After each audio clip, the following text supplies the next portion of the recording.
Olá pessoal, tudo bom?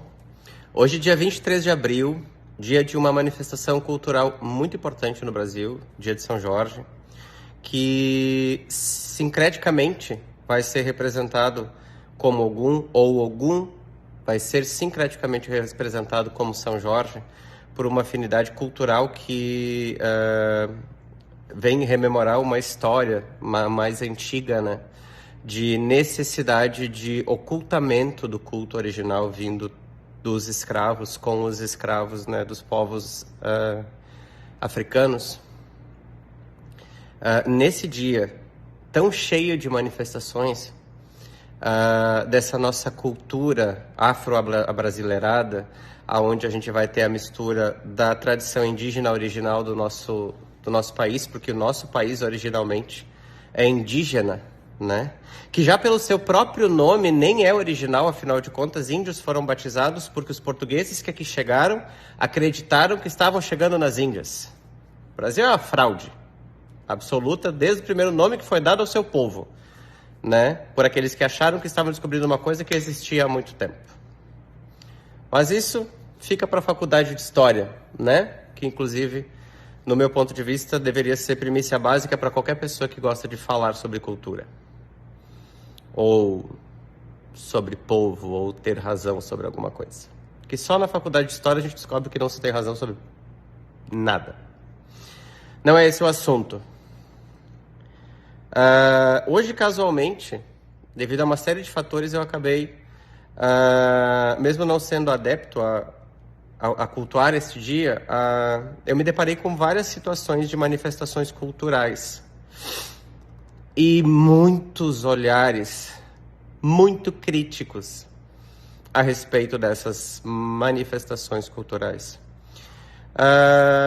Eu vi mulheres dançando e cultuando Ogum, eu vi um terreiro fazendo consultas e dando passe em praça pública, eu vi bandeiras, eu vi sessões, eu vi feijoadas, eu vi muitas coisas e vi muitas e muitas formas de condenação. E é sobre isso que eu queria falar um pouquinho. Desculpem a voz, eu ainda estou me recuperando de mais um resfriado. Atender a público faz isso com a gente, né? A gente acaba transitando entre muitas pessoas e eu pego fácil. Sou facinho pro resfriado. Sabem, a gente vê muitas pessoas só criticando. Então, quero lembrar algumas coisas importantes para nós pensarmos quando criticamos ou quando vemos críticas em qualquer lugar. Primeira delas, quem for do Candomblé, quem for das nações do Norte que não conhecem o motivo pelo qual, às vezes, se vem para o sul do Brasil e dentro do quarto de santo existem uma cristaleira. Dentro dessa cristaleira existe uma série de sopeiras como se fosse realmente uma cristaleira de cozinha. Dentro dessas sopeiras, os otás dos orixás e em cima, fechado, né? Guardado lá dentro. E acima disso, uma série de santos católicos representando os orixás que estão ali dentro. Nunca mais, se vocês tiverem o mínimo de respeito pelo orixá que vocês conhecem, falem mal disso. Porque assim foi a possibilidade, a forma possível do orixá manter-se entre os que são do sul. Porque para cá não veio nenhum rei, para cá não veio nenhum grande Oluô, para cá não veio ninguém defender o seu povo. Para cá só vieram pessoas trabalhar. E aquela foi a forma que elas conseguiram de manter a sua fé além da Inquisição, além da perseguição imposta pela igreja, porque era proibido. Assim foi a forma como elas conseguiram se fechar. E quando os negros vieram, que talvez tivessem a oportunidade de trocar informações, eles já vieram condenando. Porque o santo estava numa cristaleira. Pseudo-hipócritas achando-se detentor do conhecimento e nada de cultura. E aí, O povo do Sul sempre fala, mas funciona, e é verdade. Sabiam, senhores? É verdade. Funciona assim. Porque ali existia respeito, ali existia fé. E ali existe, da forma que é possível, um costume que pode ter se tornado muito mais poderoso do que muitos fundamentos. Chama-se resistência. Aquilo era o quilombo de algumas pessoas, porque era o seu ponto de resistência à vulnerabilidade cultural, econômica, social e religiosa, a qual o povo que vocês, grandes pensadores do candomblé, deveriam defender. E acusaram sem nunca tentar entender. Outra coisa importante, falando em preconceito, eu vejo lives das entidades. Sim, eu também vejo. Assim como eu não tive a oportunidade de ver pessoalmente, mas eu também vi no programa do Chacrinha, precursor, um Exu rodando e as pessoas se incorporando do outro lado da televisão. Os antigos lembram. Eu assisti quando fui estudar a respeito. Mas fulana grava incorporado? Sim.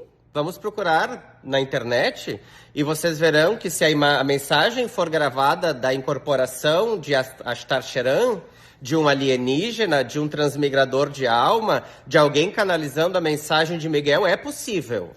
É branco, né? Não é Umbanda, não é pé no chão, não é na porta do cemitério, mas aonde começou isso? Lembrando que em um programa de televisão, Chico Xavier deixou claro que o espírito estava do seu lado, terminou o programa, psicografou uma carta que serviu como prova num tribunal. Também. Né? E aí? Até quando a hipocrisia vai servir para subjugar aqueles que não estão no eixo cultural, protegidos de alguma forma pela brancura da sua pele ou pela cultura Rio de Janeiro, São Paulo, Salvador, Brasília? Até quando vocês vão pregar a hipocrisia? Mas eles dão prova para a entidade. Sabiam que as mesas rodantes foram a prova física para que se desse então o entendimento que existia o mundo espiritual, e isso levou a começar a se estudar a espiritualidade, depois decodificando-se então boa parte do evangelho, foi o fenômeno que provou que existia. Desculpem. Estou errado? Então, quando a gente for condenar as coisas, vamos estudar um pouquinho onde elas se originaram. E lembrar que o preconceito possibilitou uma série de necessidades de repetição daquilo. E não digam para mim que não é mais preciso, porque é sim. Tá cheio de gente que não estava encarnada na época que as mesas rodantes estavam girando e não viram aquilo acontecer. E não é tão simples pegar um espírito que 300, 400, 500 anos desencarnado vivendo uma dobradura temporal ou um lapso de espaço-tempo, reexperienciando a mesma coisa em zona umbralina, quando é resgatado precisa vir para cá e precisa sim passar pela experiência anímica de viver isso para imprimir em verdade. Isso é uma lei, um dogma da espiritualidade que ninguém nunca vai conseguir provar o contrário. Se nós pudéssemos evoluir em plano espiritual, o plano físico não seria necessário. Pseudo-hipócritas, repletos de pseudo-conhecimento, que gostam muito de exacerbar o próprio umbigo e esquecem quem foram os precursores e deram caminho para que isso acontecesse. Sim. Teve gente que fez grandes processos espirituais e se perdeu. Sim. Prova disso é a guerra que algumas nações religiosas fizeram contra outras. Guerra Santa, as cruzadas, a invasão islâmica e por aí vai. Todo mundo erra, é para isso que a gente está aqui.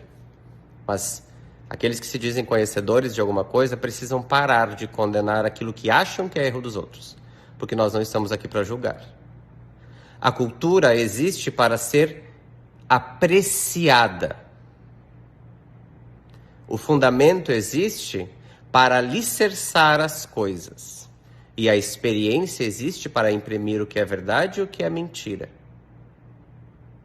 dentro da nossa experiência humana que existe para, somando-se as positividades, fazer-nos ascender a plano espiritual e, somando-se as inferioridades, fazer a gente ficar mais um pouco e pedir para repetir de ano, porque estamos numa escola. Então que nesse dia tão cheio de bons motivos para julgar a cultura dos outros, o fundamento dos outros, a gente possa lembrar alguns detalhes. Os espíritos estão sendo gravados em lives há tempo. Imagina se naquela época em que Chico psicografava existisse a live do celular. Imagina se no tempo das mesas rodantes existisse a possibilidade de transmitir ao vivo. Mas eram europeus, eram brancos, eram do eixo cultural, podiam. Na nossa religião aqui no Sul, a gente vê muitas pessoas com os ibás, onde tem uma tigela, uma quartinha, uma guia, uma pedra, um otá. Tem uns que não tem nem quartinha. E sim, meus senhores, tem muito mais axé do que muita pompa feita com 365 pratos, dizendo-se que é o axé, que a boca tudo come e a boca tudo bebe. Sabe por quê? Porque naquela pedra, dentro de uma tigela, existe uma nação inteira, existe um quilombo inteiro, existe um caminho percorrido de uma nação até aqui, toda a história daquela pessoa que só tinha aquilo e assim mesmo sobreviveu sem ajuda de ninguém. E hoje, quando professa sua fé, cantando torto para aqueles que se acham inteligentes, vence sozinho.